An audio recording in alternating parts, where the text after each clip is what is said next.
Hey now, I had a request from Bill, the Hall of Fame collector, to see a little bit more of my Hall of Fame wall that you can see behind me. So I'm gonna give you a little more in-depth tour of the piece de resistance of my collection. So I guess we'll start off in my little corner here first. As you can see, this is one of my favorite images of Casey Stengel in a check. Here, let's see, this check is from 1941. His family released a lot of these checks. They go for about $100. Honestly, I'm not particularly fond of this check because of the cancellation marks. You can see right through his signature, but it's framed, so I'll keep it. Right below here is one of the most underrated Hall of Famers ever, probably, and it's Wahoo Sam Crawford. He was the all-time leader, still is the all-time leader in triples. Moving down, we're going to start at the giant wall with none other than Jackie Robinson signed check.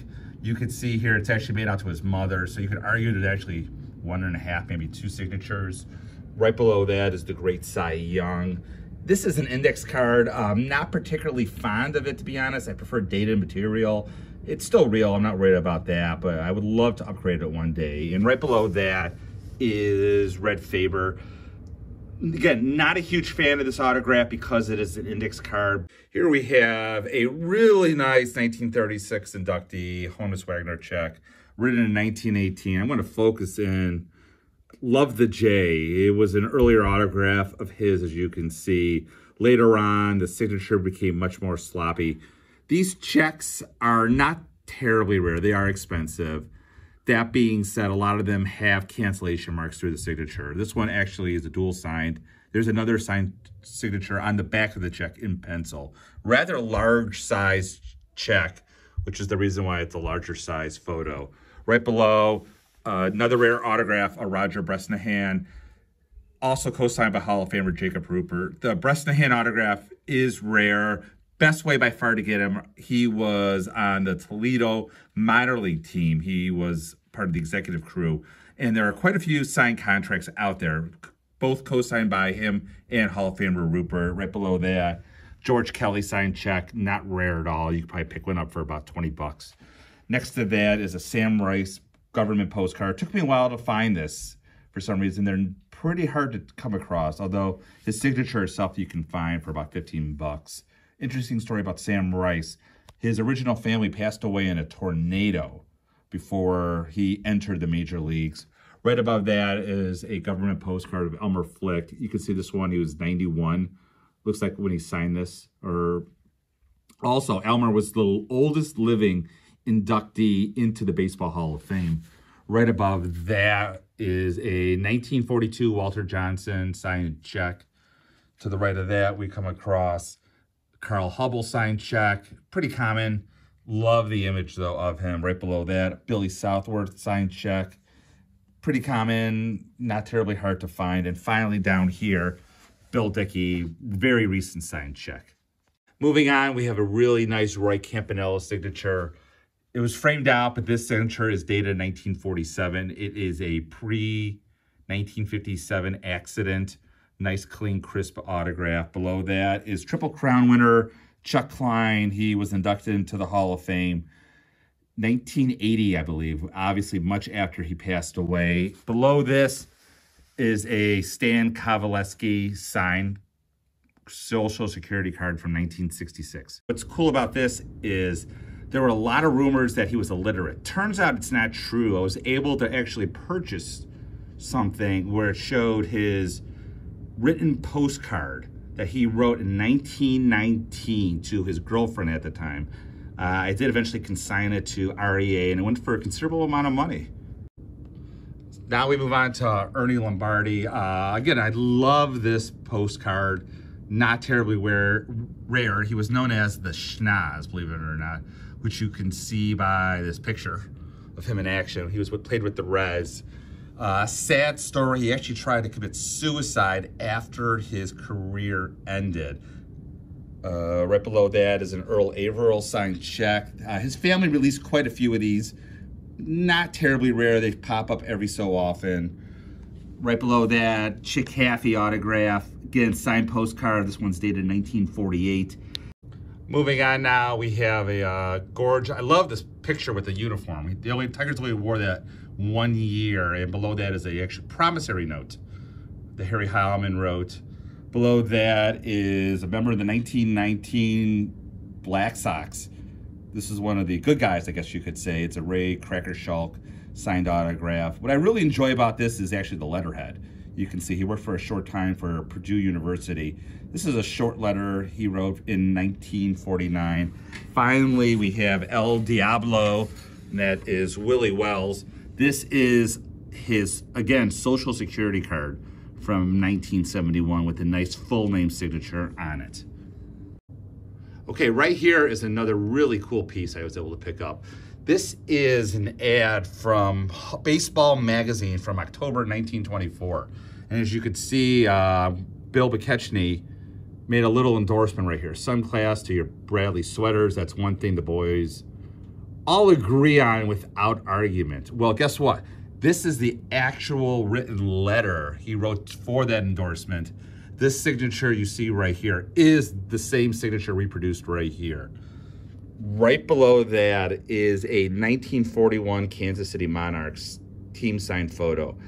My guess is quite a few of these were signed at a reunion, and they pop up from time to time, with the exception of this one has Willard Brown's signed autograph right there. And what makes it unique is 2006 inductee, passed away in the 1980s from dementia. So he stopped signing in the early 1980s. So you won't see his autograph on photos very often at all. A matter of fact, I've never seen another one like this. And again, right below that is a beautiful Roberto Clemente signed loan document. This was released by the family. You can see right up there is his actual signature in full. And right below that is the actual envelope that this loan document was mailed in. Next to that, we have a Pie Trainer signed government postcard. Above that is a Leon Day signed check. We talked about him earlier. He is now one of 2 pitchers to throw a no-hitter on opening day.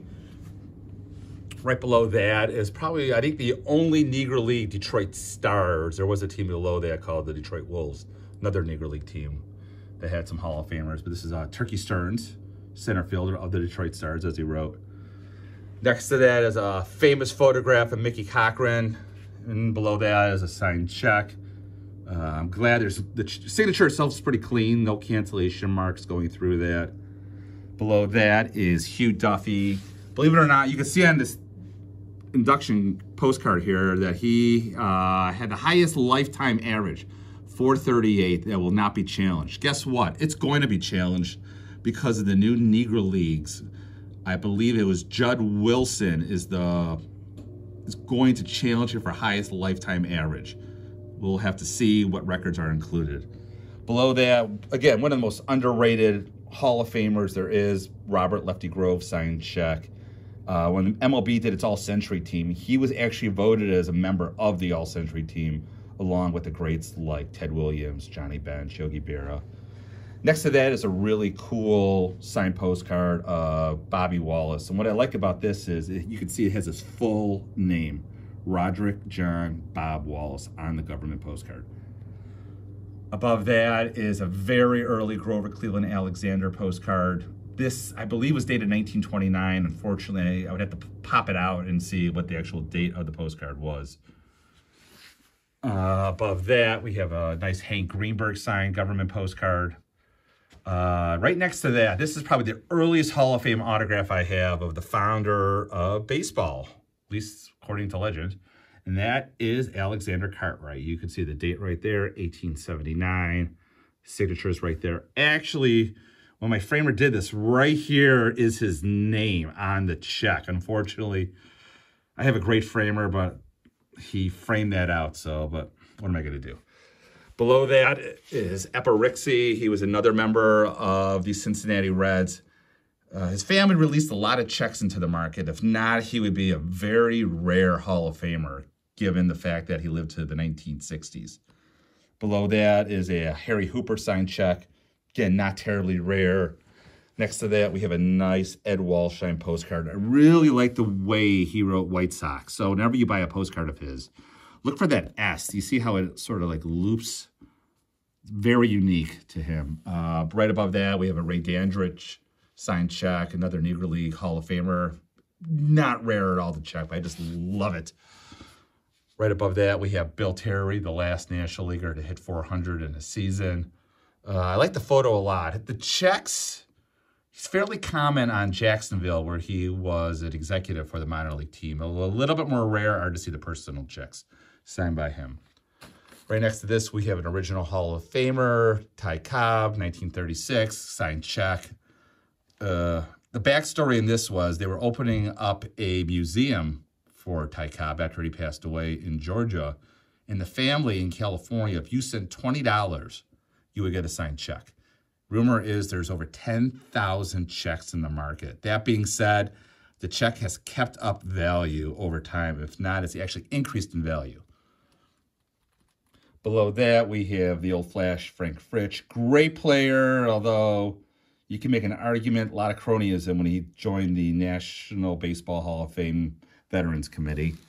Below that, the only member of both the Baseball and Football Hall of Fame, Cal Hubbard, signed check. Moving on now to the very end, we have a nice Heine Manouche signed check, another Hall of Famer as the Tiger. Right above him, one of the G-men for the Tigers, Goose Goslin. This is a signed index card. I've been trying to find a full name autograph, Leon Goslin. They exist, but very rare. What's interesting, if you're a plaque collector and you like to collect signed plaques, you will not find a Goslin signed plaque, even though he was alive, signed on the front. He hated his image, so he purposely would only sign the back of these Hall of Fame postcards. And last but not least, we have the Great Red Roughing. Again, this is a government postcard, but unfortunately, most of it is framed out. So I hope you enjoyed. Let me know any comments in the comment section. Thanks, and keep collecting.